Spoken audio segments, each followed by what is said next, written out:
Hated, right? Hated. The most hated. Ayo baca. The most The most hated activity. the most hated activity. Bukan hey. Hated activity during school. During school. Alright. During. No, during. Bareng duty dati no. Duty ini during. The most hated activity during school. Kegiatan yang paling dibenci pada saat sekolah ya. What is it guys for you? Kalau yang paling dibenci pas sekolah? Ini gak kebagian makan. Sebel ya. Kalau gak kebagian gorengan gitu pasti ke kantin. Diserang semua atau dikepung gitu tempatnya itu. Kita nggak bisa. Kalau sekarang waktu bisa kembali lagi saya tendang tuh. Mikir. Apel? Oh, upacara ya. Iya, upacara nggak enak ya. Alright. And also I hate basketball because susah sekali masukin bola di basket itu. Basically I don't like sports sih. Oke, lanjut dulu aja. One of the most detested activities. One of the most detested activities during school is taking exams. Saya kurang taking exams. Alright, so one of the most, salah satu kegiatan yang detested activities, aktivitas yang detested is ini guys, benci banget, ya dibenci banget. Kalau hates kan benci aja ya, ini paling benci banget dan udah pakai mos lagi ya kan. Aktivitas yang dibenci banget, yang paling dibenci banget gitu ya. During school, selama sekolah adalah is taking exam, ujian. Ujian sebel nggak? Ujian. Kalau ini ya, kalau mendadak ujian, bukan ujian nasional maksud dia, ujian ini. Dan tiba-tiba langsung ada ini ya, ulangan. Hari ini kita ujian kayak gitu. It's not good, but yeah, it's so right, just so right. Nilai jelek juga bodoh amat, ya. Not about that. Alright. Salah kegiatan paling benci saat sekolah adalah mengikuti ujian. Terus selanjutnya students more often perceive exams, right, as a source of immense pressure, and anxiety. Anxiety. Alright, anxiety. Eng pakai anxiety. Alright. Anxiety Sudirman. Alright. Students, siswa often seringkali perceive, menganggap atau melihat ya. Perceive itu memandang guys. Perceive memandang apa? Ujian exams itu, ujian itu sebagai sebagai source. What is source? Sumber ya, pressure yang immense, yang gede banget. Pressure yang gede banget dan juga kecemasan dan tekanan yang gede banget. Alright, artinya gitu. Any question? Immense, besar, sangat besar. Perceive, memandang. Kalau perceived berarti dipandang atau dianggap, ya kan? Perceived. I'm perceived to be a clever man in my village. Saya dia pandang orang terpintar di desa saya. I'm perceived to be apa gitu. Itu perceived itu. I'm perceived to be criminal. Saya dianggap bisa dipandang. Digunakan kemana-mana perceived. Dipandang. Misal dipandang dianggap bisa kemana-mana tapi ya enggak. Iya. Mana-mana gimana? Misal nggak ada secara khusus atau apa gitu. Ya I'm perceived ya dianggap, dipandang. Pandang lebih bisa digunakan untuk secara umum. Dipandang atau dianggap, dipersepsikan masyarakat. Prabowo is perceived to be a strong leader. Ya gitu bisa. Prabowo dianggap leader yang kuat, ya. Dianggap, dipandang. Terus, the anticipation of being evaluated can lead to sleepless nights. And overwhelming stress. Antisipasi itu kayak menunggu deh. menunggu harap-harap cemas gitu ya. Antisipasi being evaluated, kayak antisipasi untuk dievaluasi atau dinilai ya, dijudge sama guru gitu ya. Can lead to sleepless nights, bisa mengarahkan kita pada sleepless night, malam tanpa tidur.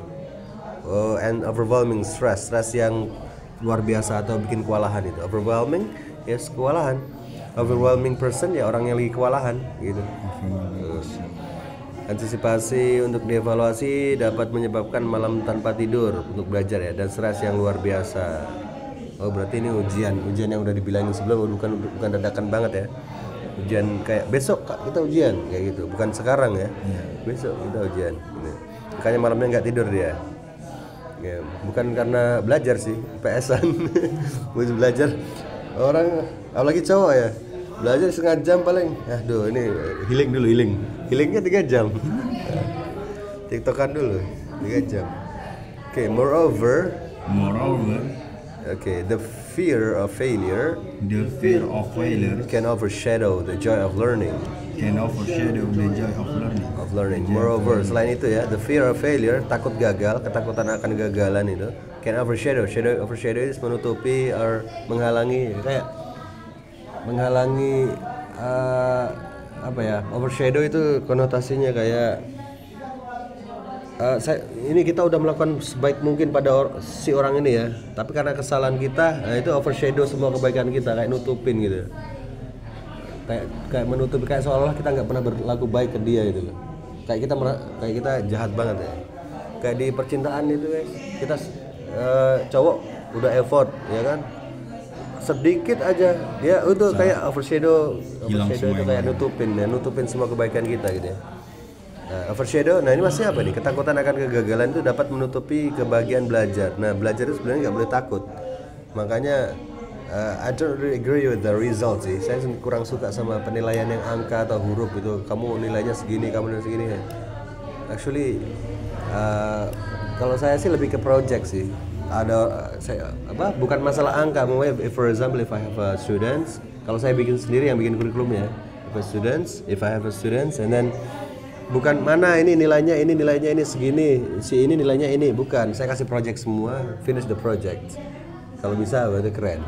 Kalau semua bisa berarti keren semua, udah. Gak usah dibanding-bandingkan. Selain itu, ketakutan akan kegagalan dapat menutupi kebahagiaan dalam belajar, right? And then many students believe that exams do not accurately reflect their knowledge, or abilities. Alright, many students, banyak siswa percaya that exams, bahwa ujian dia do not accurately, tidak secara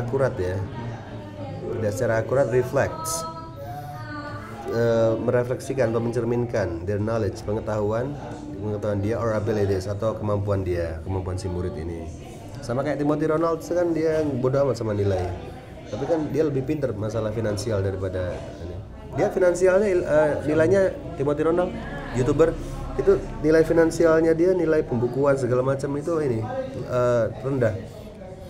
Karena dia tidak peduli sama yang receh-receh seperti itu. Dia bacanya yang Benjamin Graham, baca buku yang lebih keren. Jadi bodo amat lah nilai-nilai juga nggak ini saya, nggak mencerminkan siapa saya gitu. Alright, okay. And then what is it again? Instead of fostering a love for learning, exam often create a competitive atmosphere.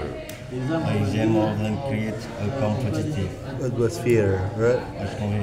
Suasana secara keseluruhan, atmosphere. Instead of fostering a love for learning, instead of itu alih-alih ya.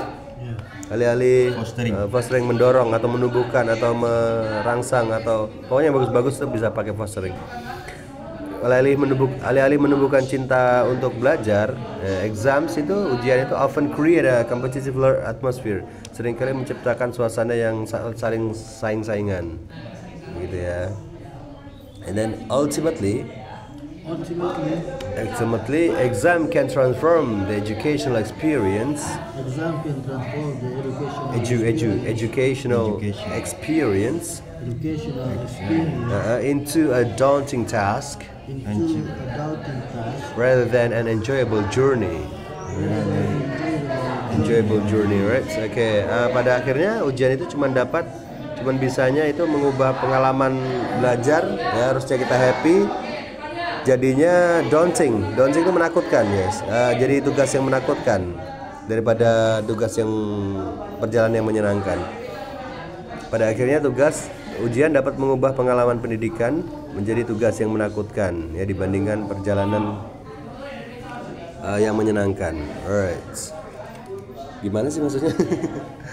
Paham ya? Pada akhirnya tujuan itu cuma bisa ngerubah pengalaman pendidikan itu kepada ini ya, tugas yang menakutkan dibandingkan sebuah perjalanan yang menyenangkan lah intinya. Okay, alright. To alleviate this, schools should consider alternative assessment methods. School should consider alternative assessment Methods, ya. Word sebenarnya alleviates ya, untuk mengatasi atau meredakan ini. Untuk mengatasi ini, sekolah itu should consider. Sekolah harus mempertimbangkan alternative assessment method, metode penilaian yang lainnya selain pakai ujian. Gimana caranya?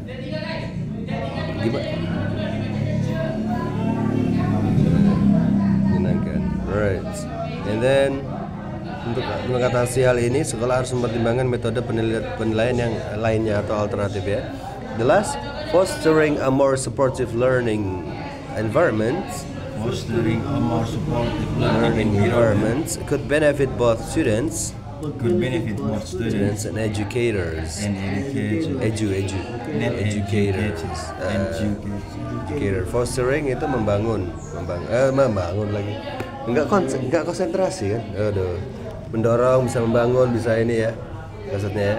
Fostering a more supportive learning environment, membangun lingkungan belajar yang lebih mendukung, could benefit both students and educators. Dapat menguntungkan baik itu siswa maupun pendidiknya kayak guru, ustadz dan segala macam. Alright.